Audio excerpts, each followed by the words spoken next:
Hello student, स्वागत है आप सभी लोगों का हमारे चैनल पर। तो देखिए, जितने भी स्टूडेंट 2025 का बोर्ड एग्जाम देने वाले हैं उन सभी लोगों के लिए निरंतर इंपॉर्टेंट क्वेश्चन की और इंपॉर्टेंट पेपर वाली वीडियो लाइज आ रही है। ठीक है, तो देखिए आज की इस वीडियो में हम लोग क्लास 10 हिंदी के महत्वपूर्ण बहुविकल्पी प्रश्नों को सॉल्व कराने वाले हैं। ठीक है, और यहाँ पर हम बात करने वाले हैं गद्य पद्य के जो प्रश्न आते हैं उन सभी को एक वीडियो में समाप्त कर देंगे। ठीक है, इसके बाद आप सभी लोगों को आपके परीक्षा में जो गद्य पद्य के जो प्रश्न आते हैं, ठीक है, किसके गद्य के आते हैं और पद्य के प्रश्न आते हैं। ठीक है, तो जो गद्य पद्य के जो प्रश्न आते हैं इसके बाहर कोई प्रश्न आपको देखने को नहीं मिलेगा। ठीक है, बहुत सारे क्वेश्चन हैं और सभी को मैं आपको एक एक क्वेश्चन का आंसर बताऊंगा। तो जो भी चैनल पर नए आए हों सभी लोग चैनल को सब्सक्राइब कर लीजिए, चैनल को याद रखना, चैनल के नेम को याद रखना। और अगर आप क्लास 10 2025 बोर्ड एग्जाम की तैयारी कर रहे हो तो भाई वीडियो को लाइक कर दीजिए, क्योंकि बहुत ही मेहनत लगती है ऐसी वीडियो को बनाने में। देखिए, सबसे पहले हम बात करने वाले हैं कि जो आपके एग्जाम में जो ये क्वेश्चन है ये टोटल 10 मार्क्स के आएंगे। 5 नंबर के गद्यांश से प्रश्न आएंगे और 5 नंबर के आपसे पद्य से प्रश्न आएंगे। टोटल जो प्रश्न आपके परीक्षा में पूछे जाएंगे वो आएंगे इससे 10 और 10 मार्क्स के क्वेश्चन आएंगे। ठीक है, अब चलिए हम बात करते हैं कि बोर्ड परीक्षा में कहाँ से कैसे कैसे क्वेश्चन आएंगे। ठीक है, तो देखिए सबसे पहले हिंदी गद्य के विकास का जो संक्षिप्त परिचय है, यहाँ से आपके बोर्ड परीक्षा में 5 नंबर का क्वेश्चन पूछा जाएगा। कितने नंबर का? 5 नंबर का क्वेश्चन आप सभी लोगों से इसमें पूछा जाएगा। ठीक है, इसके बाद देखिए हिंदी पद्य के विकास का संक्षिप्त परिचय से 5 नंबर का क्वेश्चन यहाँ से पूछा जाएगा। तो मतलब टोटल जो क्वेश्चन है 10 नंबर का आएगा। सबसे पहला 5 नंबर का क्वेश्चन कहाँ से आएगा? तो हिंदी गद्य विकास का यानी गद्य से आएगा। दूसरा जो 5 नंबर का क्वेश्चन है वो कहाँ से आएगा? वो पद्य से आएगा। अब आपको गद्य और पद्य में क्या क्या तैयार करना है, तो देखिए आप सभी लोगों को गद्य में तैयार करना है शुक्ल युग और शुक्लोत्तर युग। ठीक है, गद्य में आपको क्या क्या तैयार करना है? तो गद्य में आपको शुक्ल युग तैयार करना है और शुक्लोत्तर युग तैयार करना है। ठीक है, यहीं अगर हम पद्य की बात करें तो पद्य में आपको रीतिकाल और आधुनिक काल के जो प्रश्न हैं उनको तैयार करना है। आइए अब हम बात करते हैं सबसे पहले प्रश्न पर कि हिंदी गद्य के विकास यानी जो शुक्ल युग है और शुक्लोत्तर युग है इससे कैसे कैसे आपके परीक्षा में प्रश्न पूछे जा सकते हैं। ठीक है, तो सबसे पहले देखिए खंड खंड का यानी खंड 1 समझ सकते हो। तो जो खंड 1 आपके परीक्षा में आएगा वो बहुविकल्पी प्रश्नों का आएगा। किसका आएगा? बहुविकल्पीय प्रश्नों का आएगा। तो देखिए कौन कौन से बहुविकल्पी प्रश्न हैं, ध्यान से देखिए एकदम। तो हिंदी गद्य के विकास का संक्षिप्त परिचय आप लोगों की हेडिंग है। 5 मार्क्स का क्वेश्चन आता है तो 5 नंबर बिल्कुल पक्के हो जाएंगे। महत्वपूर्ण, तो आपको क्या याद करना है? शुक्ल युग तथा शुक्लोत्तर युग में देखिए कौन कौन से युग थे, तो शुक्ल युग था और शुक्लोत्तर युग था। ठीक है, अब शुक्ल युग और शुक्लोत्तर युग में आप लोगों को तैयार क्या करने हैं? महत्वपूर्ण रचनाकार तैयार करने हैं और उनकी रचनाएं, और वो जो रचना है वो किस विधा की है वो आपको तैयार करना है। ठीक है, तो इतनी चीज आपको तैयार करनी है शुक्ल युग तथा शुक्लोत्तर युग में। और भी चीजें हैं उसको भी मैं आपको बताऊंगा। तो देखिए जैसे कि पहला क्वेश्चन आप सभी लोगों का है कि अतीत के चलचित्र की विधा और रचना का नाम लिखिए। ठीक है, तो देखिए जो अतीत के जो चलचित्र है, अतीत के चलचित्र ये किसकी रचना है? तो इसकी जो रचना है वो है महादेवी वर्मा, यानी इसके रचनाकार कौन है? तो इसके रचनाकार है महादेवी वर्मा। और ये किस विधा की रचना है? तो ये रेखा चित्र विधा की रचना है। किस विधा की रचना है? रेखा चित्र विधा की रचना है। अगला क्वेश्चन है कि अर्धनारीश्वर। अगला क्वेश्चन क्या कह रहा है कि अर्धनारीश्वर के विधा कौन सी है और इसके रचनाकार का नाम बताइए। तो देखिए जो अर्धनारीश्वर है ये आप सभी लोगों की रामधारी सिंह दिनकर की रचना है। किसकी? रामधारी सिंह दिनकर की। अगर हम विधा की बात करें तो विधा आप लोगों की है निबंध। क्या विधा है? निबंध है। इसी तरीके से देखिए तीसरा जो क्वेश्चन है भाई, ठीक है, तीसरा क्वेश्चन बहुत ही ज़्यादा इंपॉर्टेंट क्वेश्चन है और सभी को मैं इंपॉर्टेंट लगाता भी चलता हूँ साथ ही साथ में, ताकि आप सभी लोगों को इतना तो पता चल सके कि जो मैं क्वेश्चन बता रहा हूँ ये सारे के सारे क्वेश्चन आप सभी के बोर्ड एग्जाम की दृष्टि से वेरी वेरी इंपॉर्टेंट क्वेश्चन है। ठीक है, तभी आप लोग इस क्वेश्चन को नोट करोगे, तभी आप एग्जाम की दृष्टि से इनको तैयार करोगे। ठीक है, तो ये चारों के चारों जो शुरुआत में क्वेश्चन दिख रहे हैं मैंने मोस्ट इंपॉर्टेंट इन पर लगाया है, ये सारे के सारे मोस्ट इंपॉर्टेंट VIMP क्वेश्चन है। ठीक है, तीसरा क्वेश्चन था कि आवारा मसीहा की विधा बताइए और इसके रचनाकार का नाम बताइए। तो आवारा मसीहा आप सभी लोगों की विष्णु प्रभाकर की रचना है और इसकी जो विधा है वो आप सभी लोगों की जीवनी विधा है, याद कर लीजिए। अगला क्वेश्चन है उजली आग। अगला क्वेश्चन क्या है? उजली आग। तो आप सभी लोगों को बताना है कि जो उजली आग इसके रचनाकार कौन है और इसकी विधा क्या है। तो इसके रचनाकार आप सभी लोगों की हो जाएंगे रामधारी सिंह दिनकर और इसकी जो विधा हो जाएगी वो आप सभी लोगों की हो जाएगी निबंध विधा। ठीक है, उम्मीद करते हैं जो क्वेश्चंस मैं आपको बता रहा हूं आप सभी के दिमाग में फीड हो रहे होंगे और अच्छे से आपको तैयार हो रहे होंगे। अगला क्वेश्चन है कल्पलता। अगला क्वेश्चन है कल्पलता। कह रहा है कि कल्पलता रचनाकार बताइए, यानी कल्पलता की रचनाकार कौन है वो बताइए, और साथ ही साथ में ये किसकी विधा है वो भी बताइए। तो देखिए हजारी प्रसाद द्विवेदी इसके रचनाकार हैं, और इसकी जो विधा है वो आप सभी लोगों की हो जाएगी निबंध, यानी जो ये कल्पलता ये निबंध विधा की रचना है। ठीक है, अगला है कहानी। अगला है कहानी। तो कहानी किस विधा की रचना है? तो कहानी एक कहानी विधा की रचना है। किस विधा की? कहानी विधा की।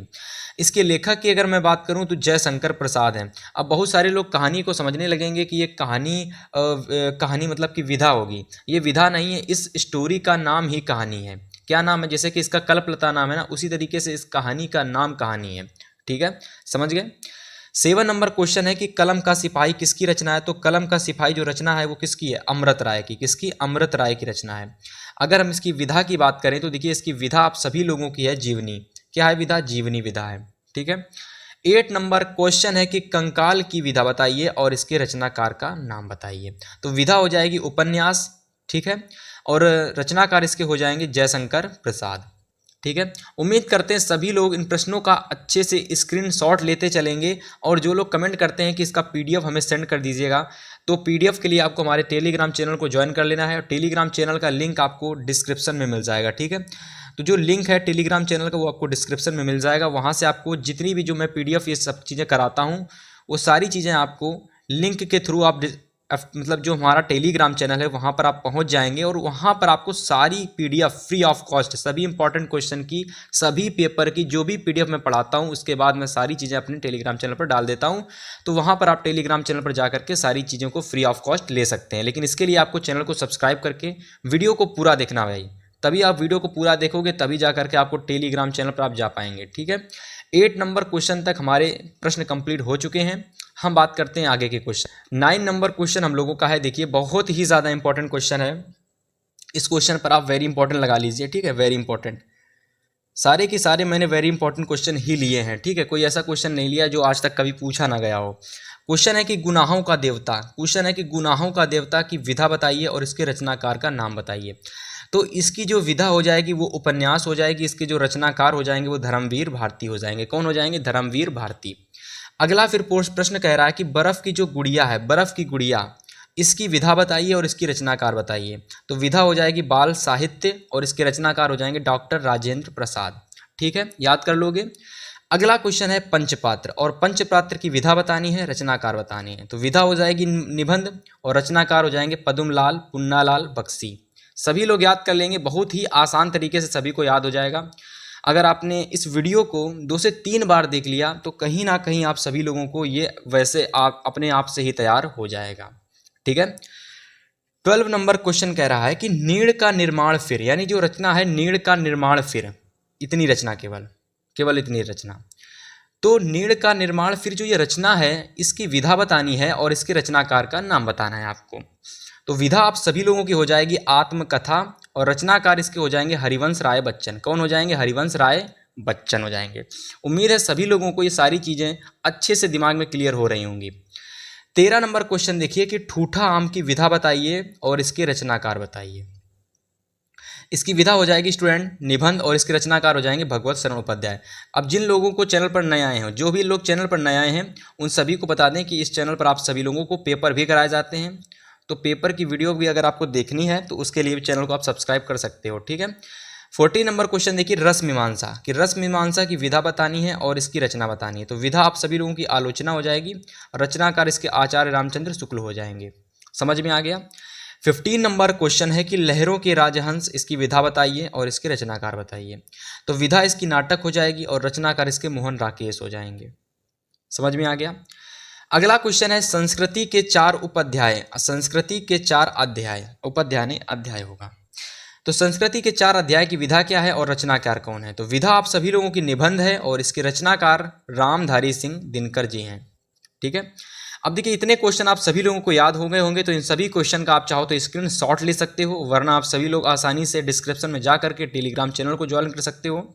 और भाई चैनल को सब्सक्राइब कर लेना, वीडियो पसंद आ रही हो तो लाइक करके चैनल के अपने 1-2 दोस्तों तक शेयर भी कर देना। ठीक है, सारी चीज़ें आपको एग्जाम से पहले कराई जाएंगी, जिससे कि आपकी बोर्ड परीक्षा में 95% वाली तैयारी हो जाए। सब कुछ आपको फ्री ऑफ कॉस्ट दिया जाएगा, पूरी मतलब सब कुछ दिया जाएगा, ये समझिए। बस चैनल को आपको अच्छे से देखना है, वीडियो को देखना है, लाइक करना है, पूरी देखना है, चैनल को सब्सक्राइब करके रखना है ताकि हर एक वीडियो का नोटिफिकेशन तुरंत आप तक पहुँचे, ठीक है। चलिए अब बात करते हैं नेक्स्ट क्वेश्चन की। चलिए क्वेश्चन नंबर 17 आप सभी लोगों का है कि साहित्य लोचन की विधा बताइए। साहित्य लोचन की क्या बताइए? साहित्य लोचन की विधा बताइए और इसके रचनाकार बताइए। तो इसकी विधा हो जाएगी ये साहित्य शास्त्र और इसके रचनाकार हो जाएंगे श्याम सुंदर दास, ठीक है, समझ में आ गया। अगला है प्रतिशोध। अगला है प्रतिशोध, इसकी विधा बताइए और इसके रचनाकार बताइए। तो इसकी विधा हो जाएगी नाटक और इसके जो रचनाकार हो जाएंगे स्टूडेंट वो हो जाएंगे विनायक दामोदर सावरकर। क्या हो जाएंगे? विनायक दामोदर सावरकर। सभी लोगों को देखो अलग अलग प्रकार की चीज़ें दिख रही हैं, सब ऐसे क्वेश्चन हैं जो एग्जाम में कभी ना कभी पूछे गए हैं। तो ये सभी क्वेश्चन 2025 बोर्ड एग्जाम की दृष्टि से बहुत ही ज़्यादा इंपॉर्टेंट है, ठीक है। इन सभी क्वेश्चन पर मैं चाहूँ तो इंपॉर्टेंट लगा सकता हूँ, लेकिन आपको सारे तैयार करने हैं, ठीक है, सारे के सारे प्रश्न तैयार करने हैं। अगर आपको 10 में 10 पूरे नंबर लेने हैं तो बस इस वीडियो के बताए गए सभी प्रश्नों को तैयार कर लो, एक भी प्रश्न इस वीडियो से बाहर नहीं जाएगा, ठीक है। बस लास्ट तक वीडियो को देखिए। 19 नंबर क्वेश्चन है कि विचार विधि की विधा बताइए और इसके रचनाकार बताइए। क्या बताइए? विचार विधि की विधा बताइए और इसके रचनाकार बताइए। तो विधा हो जाएगी निबंध और रचनाकार हो जाएंगे रामचंद्र शुक्ल, ठीक है।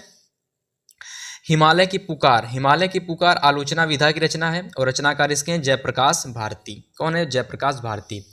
सेवा सदन की विधा बताइए और रचनाकार बताइए। सेवा सदन की विधा हो जाएगी उपन्यास और रचनाकार हो जाएंगे मुंशी प्रेमचंद्र। इनका पूरा नाम अगर आपसे कोई कहे तो पूरा नाम इनका होता है मुंशी, क्या होता है भाई?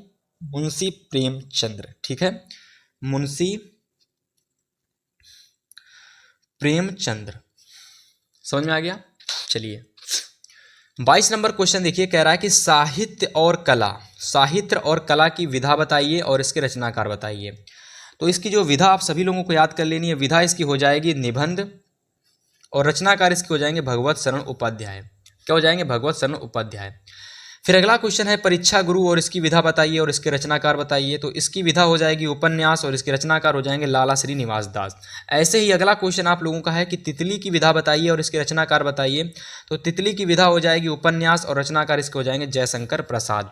मैं आप सभी लोगों को बोर्ड परीक्षा से पहले इतने सारे क्वेश्चन की प्रैक्टिस करवा दूंगा, इतने सारे वीडियो अपलोड करवा दूंगा कि आप सभी की तैयारी बहुत ही अलग लेवल वाली हो जाएगी। तो आप सभी को चैनल को सब्सक्राइब करके रखना है, वीडियो को लाइक करके रखना है। तो लाइक कर दोगे तो भाई थोड़ा मोटिवेशन मिलता है ताकि मैं आपके लिए नई वीडियो थोड़ा सा और अच्छे से बनाऊं, ठीक है। क्वेश्चन नंबर 25 आप लोगों का है कि बाण भट्ट की आत्मकथा, यानी जो रचना हमारी है बाण भट्ट की आत्मकथा, विधा बताइए और इसके रचनाकार बताइए, ठीक है। सभी लोग एक साथ इसका कमेंट आंसर जो मतलब जिन लोगों को जो आंसर पहले से आता होता है सभी लोग बताएंगे कि हमें 25 आता था, 24 आता था, 26 आता था, मतलब 25 तो है ही। तो इसके आगे तक जितने भी जो भी लोगों को जो प्रश्न आते थे सभी लोग कमेंट करके भाई बताएंगे। 25 नंबर क्वेश्चन में आपको देखिए विधा हो जाएगी उपन्यास, ठीक है, और रचनाकार हो जाएंगे इसके हजारी प्रसाद द्विवेदी, ठीक है। अब बाण भट्ट की आत्मकथा जो रचना है इसका विधा हो जाएगी उपन्यास और रचनाकार हजारी प्रसाद द्विवेदी। यहाँ तक देखिए आप सभी लोगों के पूरी तरीके से गद्य के जो प्रश्न थे, ठीक है, गद्य के जो प्रश्न थे समाप्त हो चुके हैं। गद्य के मैंने बहुत सारे क्वेश्चन आप सभी लोगों को 25 क्वेश्चन कराए, ठीक है। अब यहाँ से देखिए 25 में से 5 के 5 नंबर आपके पूरे क्लियर हो जाएंगे, ठीक है, क्योंकि जो गद्य में पूछा जाता है वो अधिक से अधिक प्रश्न आते हैं जिसमें रचनाकार और उनकी विधा पूछी जाती है। या तो विधा दे देते हैं और रचना का नाम पूछ लेते हैं, या तो रचनाकार दे देते हैं और विधा का नाम पूछ लेते हैं, रचना दे देते हैं विधा का नाम पूछ लेते हैं। ऐसे ही इधर उधर घुमा कर क्वेश्चन पूछे जाते हैं। अब देखिए यहाँ से शुरू होता है आप सभी लोगों का पद्य। क्या शुरू होता है? पद्य शुरू होता है। तो पद्य के विकास का संक्षिप्त परिचय, यहाँ पर आपको रीतिकाल एवं आधुनिक काल के बारे में बताना है। किसके बारे में? रीतिकाल और आधुनिक काल के बारे में बताना है। यहाँ से आपको 5 नंबर के क्वेश्चन देखने को मिलेंगे रीतिकाल से और आधुनिक काल से। कितने नंबर के? टोटल 5 नंबर के। एक क्वेश्चन, हर एक क्वेश्चन 5 नंबर का होता है, सॉरी हर एक क्वेश्चन 1-1 नंबर का होता है, इसलिए 5 एकम 5, तो 5 नंबर आपको मिलते हैं। देखिए 26 नंबर क्वेश्चन देखिए, कह रहा है कि आधुनिक काल की प्रमुख विशेषताएं। तो भैया 25 क्वेश्चन तो गद्य के खत्म हो चुके हैं। 26 नंबर क्वेश्चन शुरू होते हैं पद्य से। तो 26 नंबर क्वेश्चन है कि आधुनिक काल की प्रमुख विशेषताएं बताइए। तो सबसे पहली आधुनिक काल की विशेषता है कि खड़ी बोली का प्रयोग। पहली विशेषता क्या है? खड़ी बोली का प्रयोग, इसको तैयार कर लो। दूसरी विशेषता है छंद मुक्त की कविता, इसको तैयार कर लो। तीसरी है देश प्रेम की भावना और चौथी है समाज सुधार का स्वर। अब देखिए एग्जाम में क्वेश्चन कैसे आएगा। एग्जाम में क्वेश्चन आएगा, कह देगा खड़ी बोली का प्रयोग कि ये किसकी विशेषता है। आपको आधुनिक काल दे देगा, द्विवेदी युग दे देगा, ठीक है, मतलब वीर गाथा काल दे देगा, बहुत सारे काल दे देगा। और आपसे क्या कहेगा, बताइए देश प्रेम की भावना किस काल की विशेषता है। तो आप क्या पता है, अगर आपको पता है तो आप बता दोगे कि ये आधुनिक काल की विशेषता है। अगर आपको नहीं पता तो आप नहीं बता पाओगे। तो आप लोगों को आधुनिक काल में क्या तैयार करना है, ये 4 विशेषताएं तैयार कर लेनी है। खड़ी बोली का प्रयोग, छंद मुक्त कविता, देश प्रेम की भावना और समाज सुधार का स्वर। अगला क्वेश्चन नंबर 27 है कि आधुनिक काल के 2 महत्वपूर्ण कवियों के नाम बताइए। तो आधुनिक काल के 2 महत्वपूर्ण कवि कौन से हैं, तो सबसे पहले कवि आप लोगों के हैं महादेवी वर्मा हैं। कौन है, महादेवी वर्मा है। और दूसरी हैं आप सभी लोगों के हरिवंश राय बच्चन, दूसरे हैं हरिवंश राय बच्चन। किसके पूछ रहा था, तो पूछ रहा था आधुनिक काल के। तो आधुनिक काल के 2 प्रमुख कवि कौन हो गए, महादेवी वर्मा हो गई और हरिवंश राय बच्चन हो गए। उम्मीद करते हैं क्वेश्चन सभी को अच्छे से समझ में आ रहे होंगे, सभी लोग अच्छे से नोट कर रहे होंगे। 28 नंबर क्वेश्चन है कि रीतिकाल की प्रमुख विशेषताएं बताइए। तो रीतिकाल की प्रमुख विशेषता देख लो भाई। कह रहा है कि रीति ग्रंथों की रचना, तो पहला है रीति ग्रंथों की रचना, दूसरा है श्रृंगार रस की प्रधानता, तीसरा है प्रकृति का चित्रण, ठीक है, और चौथा है ब्रजभाषा का प्रयोग, यानी तीसरा ब्रजभाषा का प्रयोग है और चौथा है प्रकृति का चित्रण, ठीक है। तो रीतिकाल की हो गई आप लोगों की 4 विशेषताएं। अब हम बात करते हैं 29 नंबर क्वेश्चन की। क्वेश्चन 29 है कि रीतिकाल के 2 प्रमुख कवि और उनकी प्रमुख रचनाएं बताइए। तो रीतिकाल के सबसे पहले प्रमुख कवि आप सभी लोगों के भूषण हैं और दूसरे हैं केशव दास। तो पहले भूषण है, दूसरे कौन है, केशव दास हैं। तो अगर मैं भूषण की बात करूं भाई, ठीक है, सभी लोग अच्छे से देखिए एकदम वीडियो को, और वीडियो को लाइक वगैरह कर देना, बार बार बोलते हैं, ठीक है, ताकि आप लोग लाइक कर दो, ठीक है। तो भूषण अगर हम बात करें तो शिवराज भूषण इनकी एक रचना हो जाती है और दूसरी रचना इनकी हो जाती है शिवा बावनी, ठीक है। ये पूछी जाती है एग्जाम में, इनको तैयार कर लेना। केशव दास की बात करें तो रामचंद्रिका, वीर सिंह, देवचरित, रतन बनी और कवि प्रिया, ये 4-5 है, बहुत ज़्यादा एग्जाम में आती हैं, ठीक है। उम्मीद करते हैं 29 तक की क्वेश्चन आप सभी लोगों को कंप्लीट अच्छे से तैयार हो गए होंगे। चलिए अब हमारे प्रश्न आ चुके हैं यहाँ से 30 से, ठीक है। 30 नंबर क्वेश्चन देखिए, बहुत ही ज़्यादा इंपॉर्टेंट क्वेश्चन है। ये सभी पद्य के क्वेश्चन चल रहे हैं भाई, याद कर लेना। पद्य के 5 नंबर के जो प्रश्न है वो चल रहे हैं, गद्य के 5 नंबर के जो प्रश्न थे, ठीक है, गद्य के जो 5 नंबर के प्रश्न थे वो मैंने आपको 25 क्वेश्चन उसके कराए थे, ठीक है। उसके कितने क्वेश्चन कराए थे, 25 क्वेश्चन कराए थे। गद्य के मैंने बहुत सारे क्वेश्चन कराए हैं, पद्य के भी मैंने बहुत सारे क्वेश्चन कराए हैं, लेकिन फ़र्क क्या है, यहाँ पर मैंने क्वेश्चन को डिवाइड कर दिया। जैसे कि प्रमुख कवि और उनकी महत्वपूर्ण रचना को मैंने एक ही प्रश्न में ले लिया है, ठीक है, एक ही प्रश्न में ले लिया है। जैसे कि प्रमुख कवि कौन है और उनकी प्रमुख महत्वपूर्ण जो कृतियाँ हैं वो कौन सी है, तो उसको मैंने एक में ही ले लिया है। तो देखो, जैसे कि सबसे पहले जो प्रमुख कवि आप सभी लोगों के आ जाते हैं वो हैं सुमित्रा नंदन पंत। और सुमित्रा नंदन पंत की अगर मैं बात करता हूँ तो इनकी फेमस जो कृति है वो है लोकायतन और चिदम्बरा। बहुत ज़्यादा एग्जाम में पूछी जाती है, बहुत ज़्यादा, तैयार कर लेना इसको।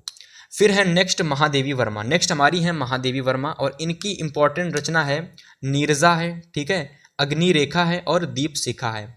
इसको तैयार कर लोगे भाई, ठीक है। ज़्यादा मैं आपको बताऊंगा नहीं, इसको तैयार कर लो, उसको तैयार कर लो, इंपॉर्टेंट है वो, सब कुछ इंपॉर्टेंट है, बस ये सब कुछ आपको नोट करना है। माखनलाल चतुर्वेदी की तो हेमंत रंगिणी और हिमकृटिनी, इसको तैयार कर लोगे। मैथिली शरण गुप्त के में साकेत, भारत भारती और यशोधरा और द्वापर पंचवटी, इसको तैयार कर लोगे, ठीक है। रामधारी सिंह दिनकर की अगर मैं बात करूं तो उर्वशी हो जाती है, परशुराम की प्रतीक्षा हो जाती है, रसवंती, रेणुका, हुंकार, इसको तैयार कर लोगे। बहुत इंपॉर्टेंट रचनाएं हैं। जयशंकर प्रसाद की झरना, आंसू, करुणालय, इसको तैयार कर लोगे। अयोध्या सिंह उपाध्याय की वदेही वनवास और प्रिय प्रवास तैयार कर लोगे। बस इतनी जो ये इंपॉर्टेंट कवि हैं, इन इंपॉर्टेंट कवियों की जो जो रचनाएं मैंने लिखी हैं बस उन रचनाओं को तैयार कर लो, बस वही एग्जाम में पूछी जाती हैं, ठीक है। उम्मीद करते हैं 30 नंबर क्वेश्चन आप सभी लोगों को अच्छे से तैयार हो गया होगा। क्वेश्चन नंबर 31 देखिए, 31 नंबर क्वेश्चन कह रहा है कि हिंदी साहित्य के अनुसार रीतिकाल की समय सीमा है। तो रीतिकाल की समय सीमा कब से कब तक है, 1643 से लेकर 1668 ईस्वी तक थी। तो किसकी थी ये, रीतिकाल की थी। अब बात करते हैं 32 नंबर क्वेश्चन की, इसके बाद 33 लास्ट क्वेश्चन है, ठीक है, 2 ही प्रश्न बचे हुए हैं। रीति मुक्त कवि कौन है, तो रीति मुक्त कवि आप सभी लोगों को याद कर लेना है, आपके आलम है। कौन है, आलम है। 33 नंबर क्वेश्चन और लास्ट क्वेश्चन कि आधुनिक हिंदी काव्य को कितने कालों में बांटा गया है। तो आधुनिक हिंदी काव्य को कितने कालों में बांटा गया है, तो टोटल 5 कालों में बांटा गया। किसको, 5 कालों में बांटा गया है। तो चलिए यहाँ से उम्मीद करता हूँ आप सभी लोगों को मैंने जो प्रश्न बताए हैं, टोटल कितने प्रश्न बताए माय डियर स्टूडेंट, मैंने आप सभी लोगों को टोटल प्रश्न बताए हैं, टोटल 33 क्वेश्चन बताए हैं। कितने? Total 33 question. ये 33 क्वेश्चन आप सभी के गद्य और पद्य के क्वेश्चन है। किसके हैं? ये 33 आपके गद्य और पद्य के इंपॉर्टेंट क्वेश्चन है जो आप सभी लोगों को बोर्ड एग्जाम 2025 में देखने को मिलेंगे। ठीक है, सभी लोगों से निवेदन है कि वीडियो पसंद आई होगी तो वीडियो को प्यारा सा लाइक कर देना। ठीक है, वीडियो को प्यारा सा लाइक कर देना। चैनल पर नया हो तो सब्सक्राइब करके बिल नोटिफिकेशन को ऑन कर लेना। मिलेंगे आपसे नेक्स्ट वीडियो में, तब तक के लिए गुड बाय, गुड लक।